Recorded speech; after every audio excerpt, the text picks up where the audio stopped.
Make una come here. This one again, maybe. Because I wanted the world to see what I can do. Dined with kings and queens, meet and greets here and there. This woman is selling out trade fairs. She was a special guest speaker at NHN's Women's Network Retreat in Doha recently. What about the honorary awards?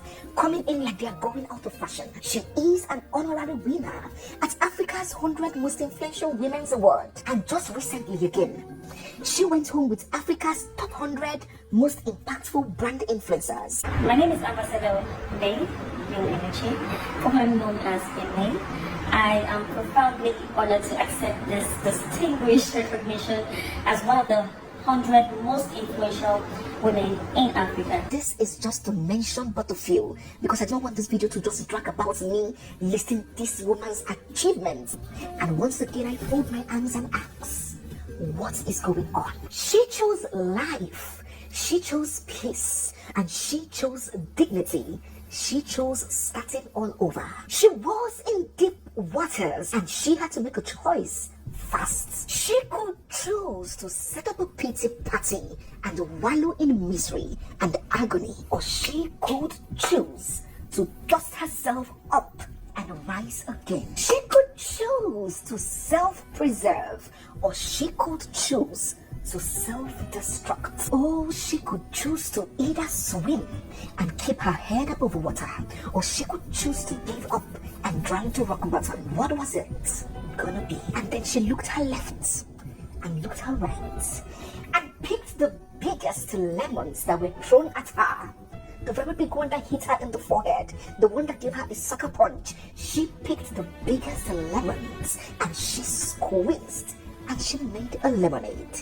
And she sat, took a deep sigh, and she sipped those lemonade with grace. Ladies and gentlemen, what are you doing with the lemons life throws at you? Now, what this woman did was out of the norm.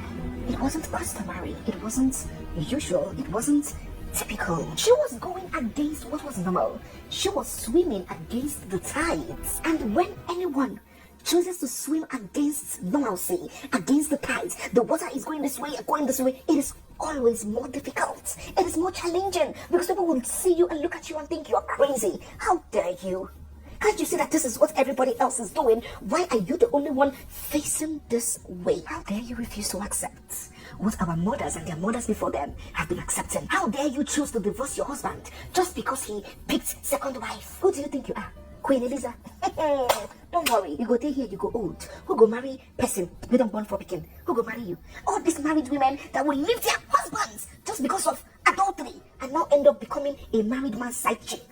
They said all those words, all those ridiculous nonsense that are told to women to scare them and keep them in a place that will kill them. All the nonsense that women are told to make them endure toxic situations, even if it costs them their lives. But as they spoke, as her husband and men and women like him, enraged at her guts, disgusted at her defiance, they charged on at her for daring to commit the offense of saying no.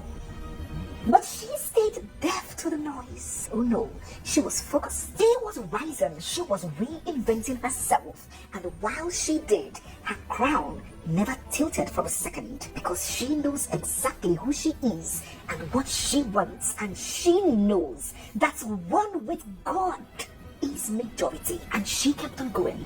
Hard as it was, she kept on pushing. She kept on winning.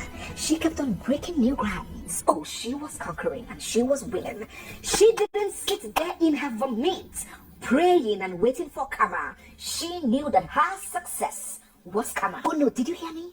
She knew that her emancipation and her invigoration was all the karma that she needed.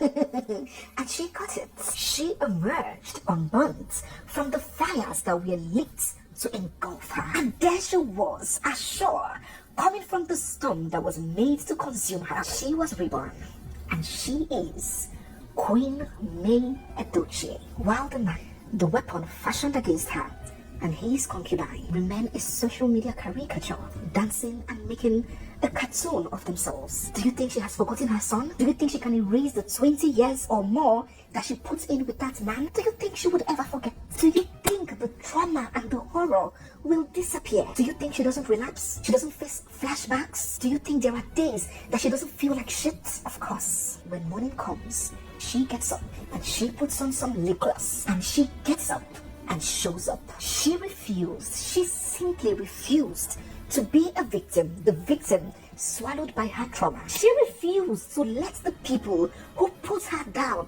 come back and still meet her on the floor. She dared to make lemonade. So when you see this woman smiling and you see brand deals coming like they're going out of season, please know that God's grace is speaking in her life. Also know that her story is relatable, and that's why a lot of people feel very strongly for her. Relatable not just for those who have experienced it, but somehow relatable even to people who haven't experienced it. Those who have seen their mothers, their grandmothers, their aunties, their sisters, their friends, their neighbors suffer unbearable pain and torture, and yet society has told them that their only option is to stay, to endure, to remain there. Did he pursue you? He did not pursue you. Stay there. Manage. But this woman said no. This shy, timid, agreeable, phlegmatic, easygoing, push-over woman. She said, I'm not an animal. I'm human with feelings. I'm not your doormat.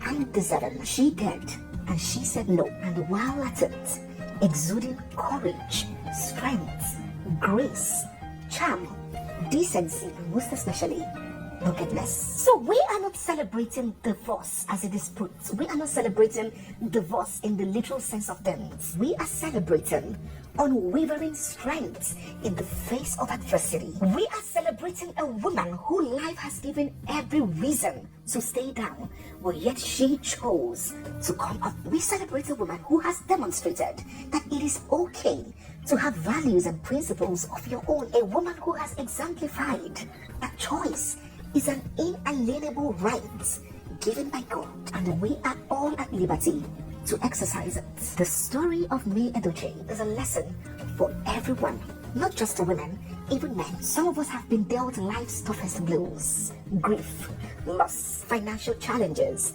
betrayal, and we have felt like giving up.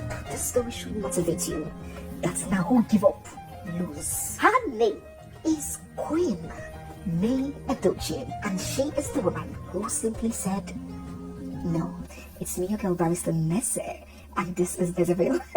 Let me smile. No. It's not. Let me smile. Okay? It's me, your girl, Barrister Neze, and this is Nezeville. I'll see you guys in my next one. For now, bye.